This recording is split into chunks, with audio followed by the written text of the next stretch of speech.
What happened? Yeah. So we were at a job. The house is whole stone wall covered in ivy. Front has these big overgrown hedges all the way up against the house. I have my one of my Guatemalan workers, and the client says, "Oh, feel free to just cut the ivy around the windows and make some space behind those hedges." So I told him, yeah, it's okay. Just trim around the windows and cut them back so you can sneak a ladder in there. We come back and I get a frenzied call from the client. I come driving back, every last ivy off the wall, no ivy on the house. There was 4 feet. He just chopped the hedges right in half. There, you could fit a scaffold behind that, and the customer was just like livid, like, oh my god, they'll never grow back. I had to hire a landscaper to trim him out a little bit, Yeah. but I stopped by the next year, and they look great. Yeah. We made it through, but you got to be careful. Like sometimes your and our concept or our customer's concept of their ivy or their lawn Mm. is a different idea than some guys. The lawn is just someplace to pour your leftover paint or shake out your lead chips. And ivy, just weeds. A hedge is just something in the way of getting this paint job done. So you got to be Yeah. very specific about how much you're going to trim it back. Maybe give it a little sample before you take off and leave a guy with a machete. Oh, man. The machete was probably enough to scare him off, let Oh alone yeah, I don't think they complain too much. not to them. Well, today's guest is from Philadelphia, Pennsylvania. President of Ryan Painting, Brendan Ryan. Welcome back to the show. He was Thank you, thank you. originally on Yeah, back 4 on years episode, ago, I think.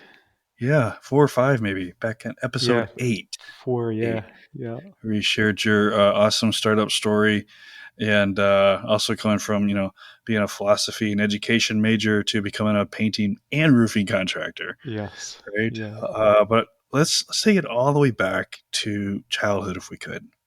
Yeah. So basically, people always ask me where are you from, and I always find that a very interesting question because I'm like, well, what do you mean? What ethnicity am I? Where was I Mhm. born? Where did I grow up? So my dad's from Ireland originally, and he met my mom in Korea. They were missionaries, so my older sister was born in Korea. I was made in Korea. I was exported to the U.S. and was born in Wyoming, a little town in Casper, Wyoming, back in 1974. And when I was 3 or 4 months old, they moved to Mexico to do some mission Mm. work. So first 5, 6 years of my life, I grew up in Mexico, and then they moved to Belize, which is a small Central American country right next to Mexico, next to Guatemala. So we were right on the Guatemalan border. I grew up speaking Spanish. The official language is English, but the local population spoke Spanish. We spoke in English to our parents, and school was in English. But just real interesting. We were out in the jungle, running around half naked. We actually Yeah. went to elementary school barefoot. If anyone, showed off shoes, they'd jump on you and like rub mud on your your shoes. So we were very happily barefoot until we went to high school, and then you got to wear shoes and long pants. But growing up in Belize in a different culture was definitely unique. I ended up going to a technical school, so we learned woodworking and metalwork and metal shop. So kind of liked working with my hands. I graduated very young at 15 from high school, so I was too young to jump into college. So I went to Ireland for a year and got to work on my uncle and aunt's dairy farm, learn how to drive tractors and milk cows. Went back to Belize, and so I turned 16 in Ireland. Go back, and I'm like, oh wow, no wonder my whole life everyone has a nickname down there, but I was always Gringo. Yeah. But so was the albino, and the fat boy was Gordo, and everyone had a nickname. So when you're a kid, you just you just kind of go with it. You don't realize how different you are. And when I came back from Ireland, where it was very, very one ethnicity, I came back. I'm like, wow! And all of a sudden, I'd grown. I was taller than everybody, and now I'm like, oh, I'm actually different than all these people that I grew up with. You grow up with kids, and they don't see you as different. It's real interesting and unique. So I did 2 years of college in Belize, and funny story. So my first uh, real experience of coming to the U.S. So I'm 18. I come up to Prescott, Arizona, a little town not too far from Flagstaff, about 100 miles out of Phoenix. Fly into Phoenix. Took a little plane up to Prescott, and I don't know how they accepted me to this little Prescott College place, and I'm like, here I am, where do I sign up? I'm looking for a job, and they're like, well, fill out the paperwork, and there's this little number you need, this what is it, 8-digit social security number. And I'm like, yeah, well, what is that? Well, for some reason, my parents never got around to registering me for Social Security, Oh. and I had my passport, but I didn't have my original birth certificate. Mm. So I'm in Arizona. I couldn't fill out my financial aid paperwork, and I couldn't get a job. So I spent the first night in a hotel. It was like $100. I had $500 to my name. So one night I'm down to 400. I'm like, well, this isn't gonna last. So I go down to Salvation Army. I buy a backpack, a little bike for $5, sleeping bag, and I go out of town about 2 miles to a campsite. So it takes 2 weeks for my birth certificate to get up from Belize. So I'm totally homeless, living in the woods Yeah. in limbo. My first job is working in a diner, washing dishes with two Mexican cooks and a Mexican dishwasher, and Yeah. speaking Spanish, and a lot of fun. I only ended up staying there a semester. Went back to Belize. Ended up doing 2 years of college there, and then came up to my sister had made connections here in Philadelphia at St. Joe's University. My brother had come up, and I was like, well, I may as well finish. So came Hmm. up to Philadelphia, became a philosophy major, met my wife now, who's Mexican, Vanessa, and uh, we, uh, we fell in love, and we got pregnant. We got married. Yeah. And I had kind of told a story about me graduating and having deep thoughts about unemployment. My first job here in Philadelphia was with College Pro. I always had Yeah. one foot in and one foot out, but it was never good enough. It was like painting was always a back, a fill-in spot. Like me dedicating my life just painting, didn't see the opportunity, had no interest. I went back, got my master's. I ended up teaching in Philadelphia in the inner school district for 6 years. Got tired of the kids and the politics. Was always painting on the side, and finally, was making more money part time painting, and made the jump. And It's 20 years now since I left the school district, and just tying back. We had I had started originally with a couple Ecuadorians, and just working with 2-3 guys for the first 5, 6, 7 years. Um, when I took over the roofing, things got more complicated. Ended up implementing more systems, hiring more locals, going the full employee route. And then over the pandemic, I ended up losing all my employees, and now back to subcontractor model, working with actually half my crew are Brazilian, a couple, two crews that are from Guatemala, so I get along with the guys. And Do you speak uh, Portuguese? I don't. So I speak slow Spanish and slur my Spanish, and they just shake their head at me. And they speak some enough English and slow Yeah. Portuguese for us to communicate. But Okay. great guys, and a couple. My roofers are all from El Salvador, so Yeah. I El get to Salvador, practice that's a lot of Spanish. Spanish. Okay. So it works Yeah. out. And then combined together, both companies are doing about 2.5 million. So we did 1.1 million in the painting last year. Hmm. We cracked the $1 million mark last year. We're been in the $700,000 to $900,000 range for the last 5, 6, 7 years, depending on the economy. It's always been for lack of employment. I always have more work than we could usually handle, but me managing the crews without bringing on project managers and salespeople, we've been in that just under a million. As we've gotten a little more productive and we've increased our prices, we've been able to hit that sweet spot of cracking the $1 million. And once you do it, it's a mental thing. Like, you see how the numbers work, and you wrap your head around it, and how, kind of projects you need, and the help you need to get it done. So Okay, so hit 1.1 in the painting, and then in roofing you hit 1.4 we did 1.4. last year. Yeah, And we had cracked it the year before as well. So you had shared some differences between running and operating and building the two companies in first episode together. Uh, yes. any changes? Yeah, so I go back and forth. So, the painting is a little more predictive. People will wait for you. If you're booked 3, 4, 5 months out, it's not an issue. Our biggest problem sometimes is just what color to pick, and people changing their mind about colors. But we've seen all the exterior and plaster repair and drywall and painting. I've kind of seen it all.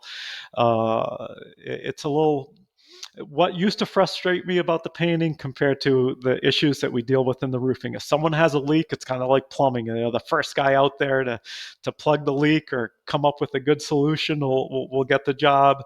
It's a little faster pace. They're not going to wait for you. It's a lot less patient. You get a leak, you go fix it, or you put a new roof and you have a leak is a lot than a little, the worst thing that's happened in painting, we painted something the wrong color, or something flaked 3, 4, 5 years later. It's an easy fix. Roofing, you got water damage on someone's HDTV or $6,000 mattress, and let's just say that. So I got a whole new appreciation for painting. It's Yeah. it's an easy business.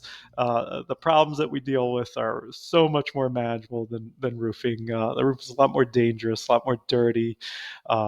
You have to talk about organizing your materials and having everything on site, and the planning that goes into is painting is much more forgiving.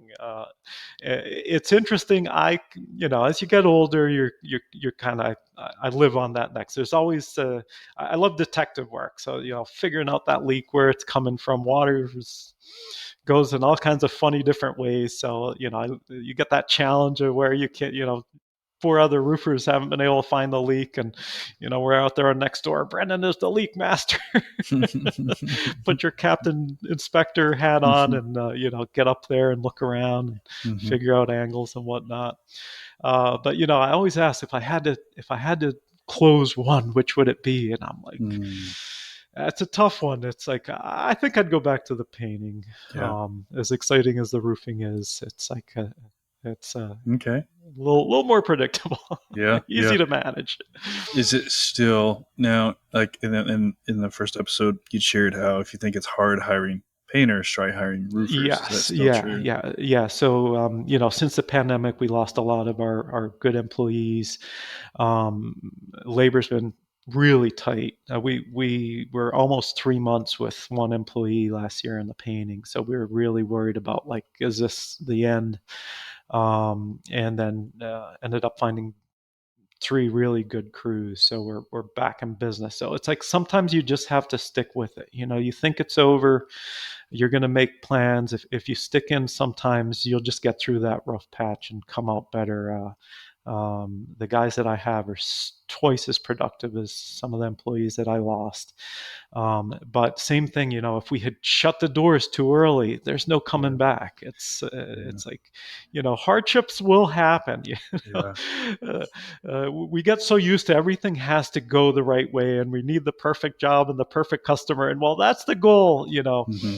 there's going to be bad times. We're going to get rough customers, and we just have to hang in there, take deep breaths, and just suffer through it. Yeah, yeah, indeed. That's it. Now, you had shared how a webinar that April had given about the one thing and goal setting.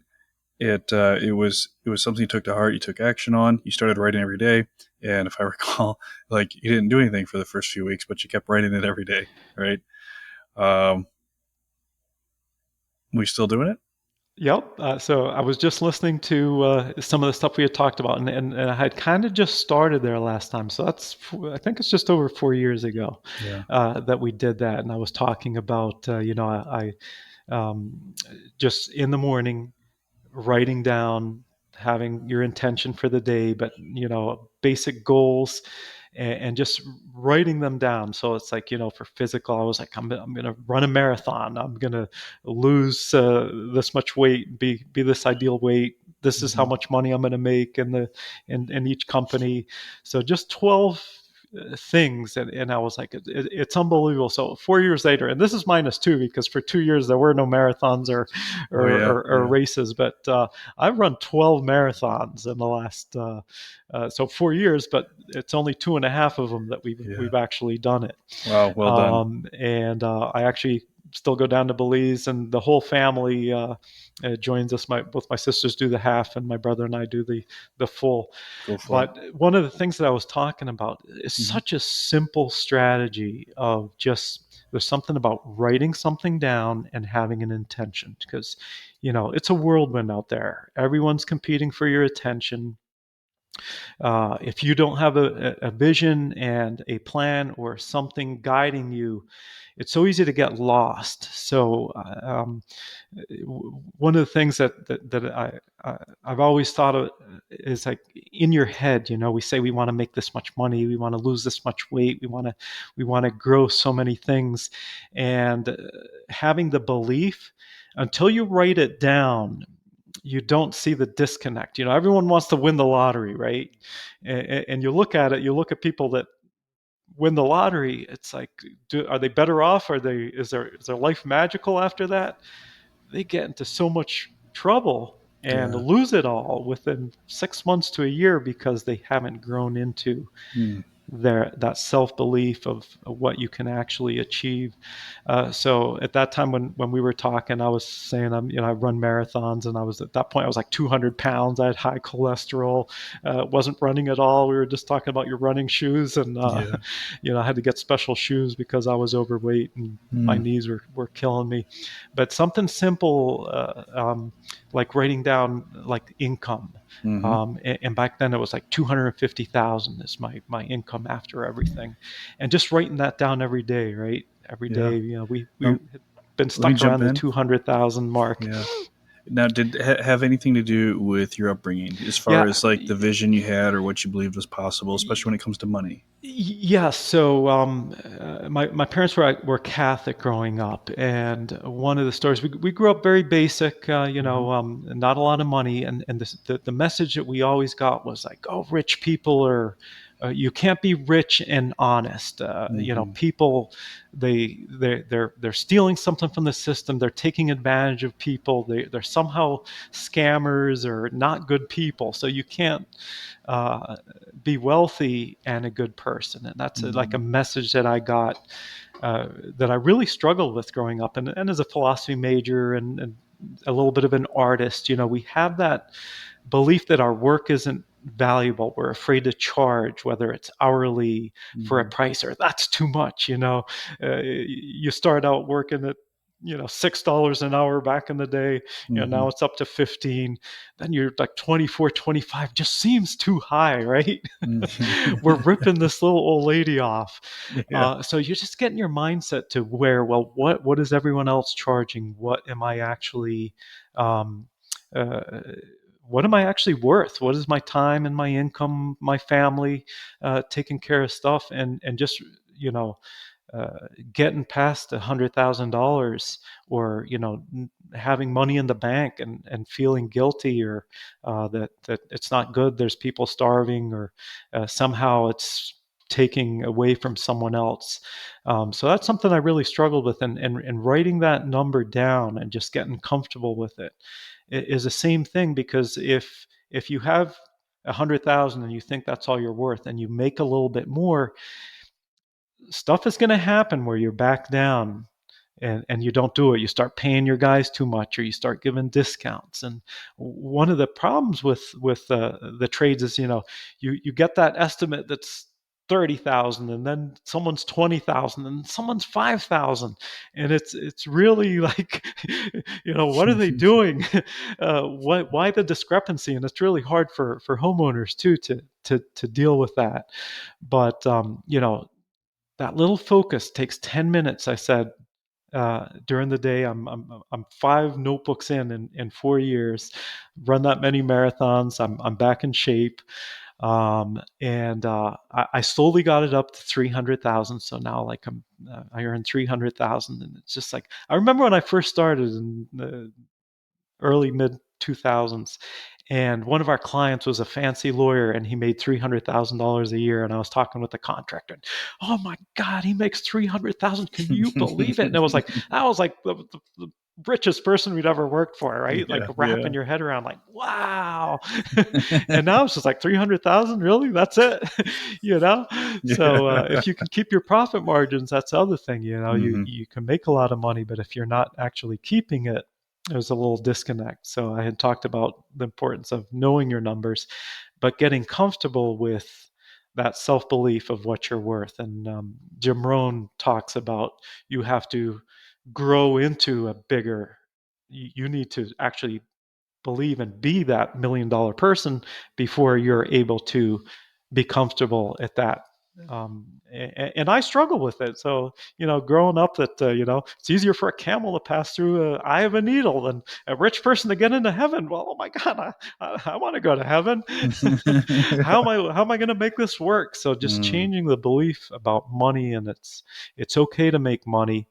And one of the things I was going to say, I talked a little bit about how great the trades were, right? Thank God for the trades. You think of where we are in this country, so many monopolies. Imagine trying to compete with Google or Amazon, or you can't get into. You do a startup, they buy you out. There's so little. Look at what happened to small town America. You go to these small, you have your CVS, your McDonald's. Everyone has tried to systematize hmm. all these businesses.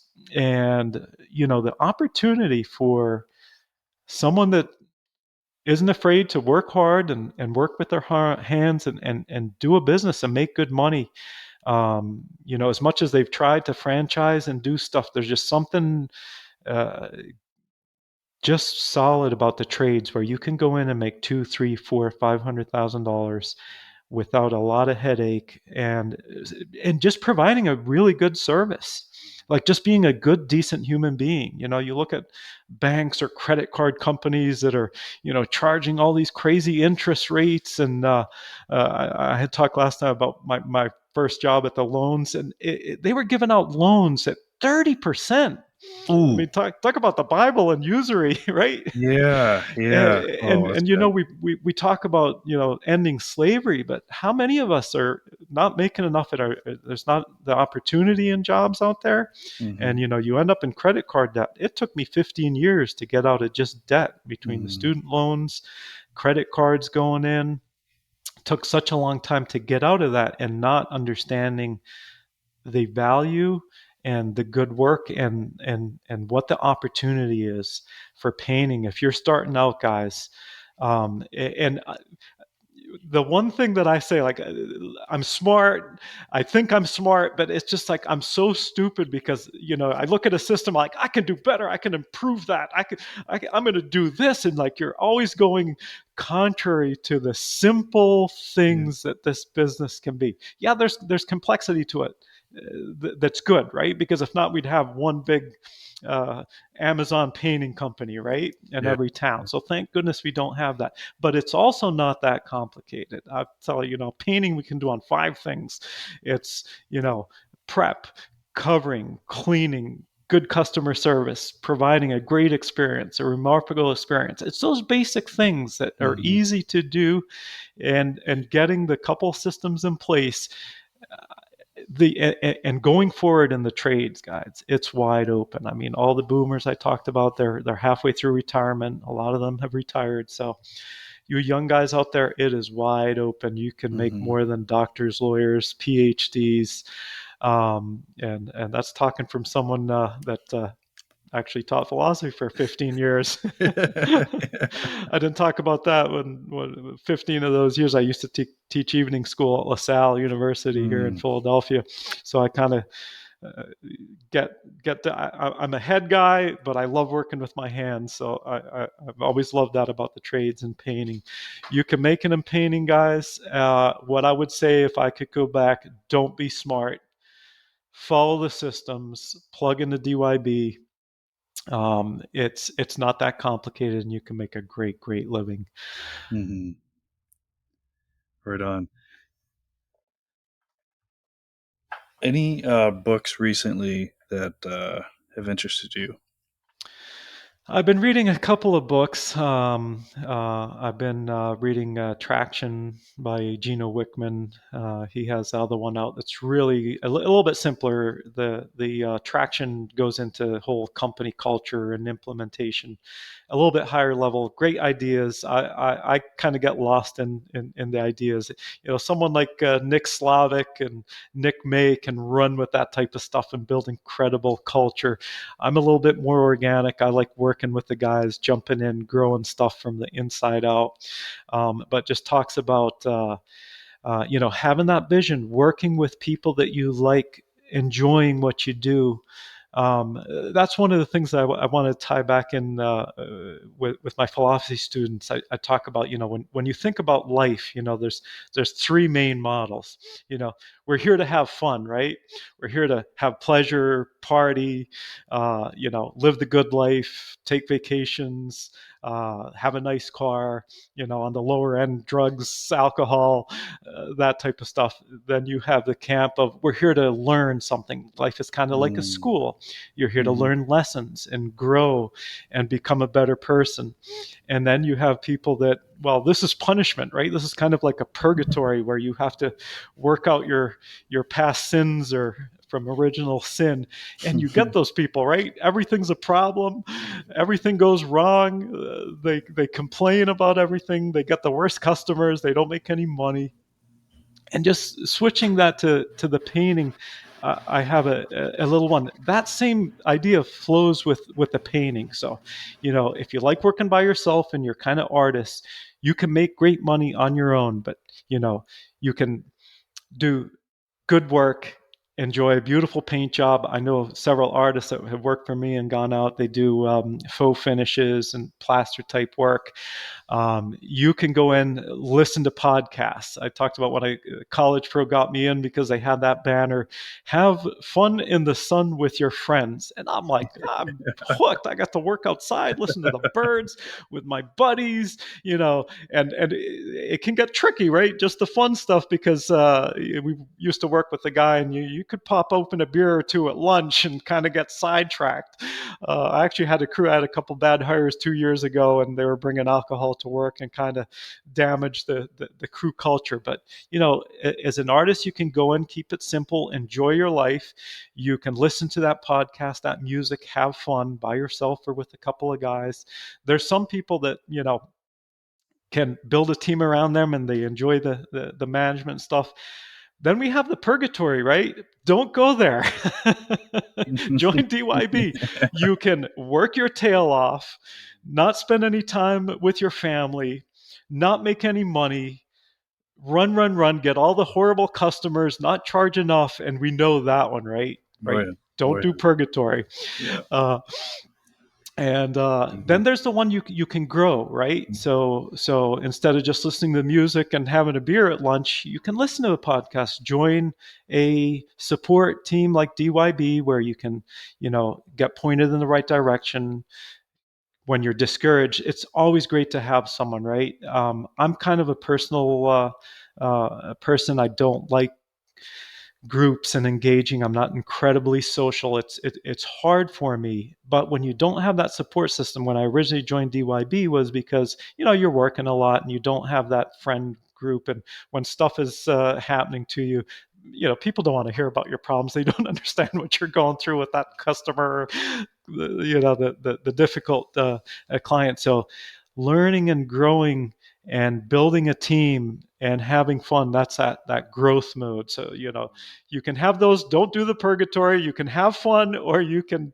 be the growth uh, and build a system. So Yeah, and earn multiple six figures. yes, yeah, Hmm. yeah. The Right. opportunity is Yeah. absolutely there, and then just seeing that, realizing that took me so long. It took me so long. I look back, I see 20 and 30-year-olds making more money and doing it a lot easier than what I have done. You look and you Yeah, just I shake get your it. head and go, Yeah, I'm with you. I had to learn the hard way too. yes. Yeah. Well, Brennan, thank you very much for coming back on. I really appreciate it. If somebody wanted to, well, first, is there a question I should have asked or a final point you'd like to make? Yeah, no. So just going back to the other book and going to mindset, the other book that I'm reading that I really go to that drives home the mindset is the Instant Millionaire, and is just talking about getting the belief system right. Um, uh, Who's that by? that is Mark Fisher. I believe it's a Canadian fellow wrote that, but it's about getting your mindset right. And it all starts. I had talked about, the world and the life gives you what you put out and your belief system. So when you go out, if you're meeting a lot of difficult customers, and you're not making a lot of money, you know, in order to turn your life around or do something different, because we blame, right? That's the first one, is the victim. And if you have victim mentality, no one can help you, not even God, right? Forget you or I or anyone helping anybody, right? If they have, well, it's the economy, all these stupid customers, I got these picky customers who don't want to pay, right? If that's what you're getting, you have to step back and be, okay, what am I doing to attract this type of customer? And you look back and you work on yourself and you change your belief system. You work on yourself and you change it, and automatically you will find that the customers get better, the jobs get easier, you make more money. And it all comes back to that, what you're putting out, how you feel about people, the beliefs that you've been ingrained, right? And uh, unfortunately, we're born into a family with a set of beliefs in a society that teaches us these are these beliefs, that you have to grow up someday and be like, okay, well, what's actually working? You think of principles, and you think of the laws that actually you can apply that can make things better. And then there are principles and laws that you can apply, and that are right there behind you, Yes. that will make your life easier, grows your mindset. You get the support of having that group of people to bounce ideas off, see what's working, getting you through those hard times. I kind of disconnected from when the pandemic came around, and things were a little bit shaky. I don't know if I told you, Vanessa has had some health issues. She has MS. So that's a little Sorry to bit hear that. scary. I used to talk about, we have this idea of, when I retire someday, we're going to do this or that. Um, you know, Paying attention to your family and not taking your health for granted. Fortunately, she's fine. She's stable. She can't run anymore, so that's a big one. She was a big time runner. I got my running from her. So to see her struggle, so backed off of social media, spending a lot of time with her. We take a walk after dinner every day. We walk 3 miles, um, uh, and just we're traveling a lot more. So we travel in the winter when things slow down. We take 6 to 8 weeks and just have been all kinds of places, and backing down and just kind of introspecting and seeing what's important, what's valuable. And now I'm ready to come back and be a little more social and check in with the guys. It was nice to see some of the guys of the group that are still around. We still doing the Double Your Health group as part of the program. Within the masterminds. Yes. Okay, Yeah, okay, it's not a yeah, separate yeah, Facebook group yeah. anymore. That, but But just having within an the masterminds. accountability partner and letting people know where you are, and Mhm.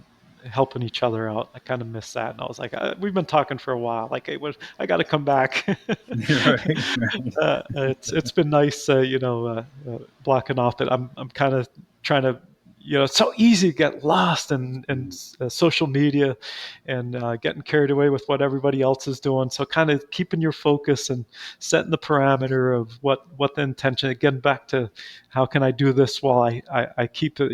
I heard someone say that the world is out there to make you forget what the goal or what's important, Mm, right? What's important in life, mhm, and you have to remind yourself. So part of that morning journal is like, what's important to you, sticking to mhm. those things. Keep it And top of mind. yeah. So, but you can't take your family for granted. You got to spend Mhm, time. You don't get healthy or lose weight tomorrow. It's like you have to take the daily little actions mhm. that, right, they're not pleasant the first time. You go out and take a 2 mile run and you, You're feeling it. you can't breathe and you're sore. And you got to start slow. Start with Mhm. just writing it down. Start with Yeah, walking, yeah. and then Go grab, slowly you just can like grab the change. 5K app. Yeah, Yeah, that's how I got started little for sure. stuff like that. So Fantastic. Well, I really appreciate it. But if somebody wanted to reach out, if they had a follow up question, what's the best way they could get a hold of you? yeah, well, I'm back on DYB, so shoot me a message there. Is my email isn't out there. Look us up, ryanpainting.com. You can send me a little message there, but Facebook is definitely a good place to catch me, and looking to get back and inspiring people and getting inspired, right? Yes, sir. Yes, sir. Yeah, Fantastic. Well, thank yeah. you very much for coming back on. Great Appreciate it. catching up. Good seeing you, Steve.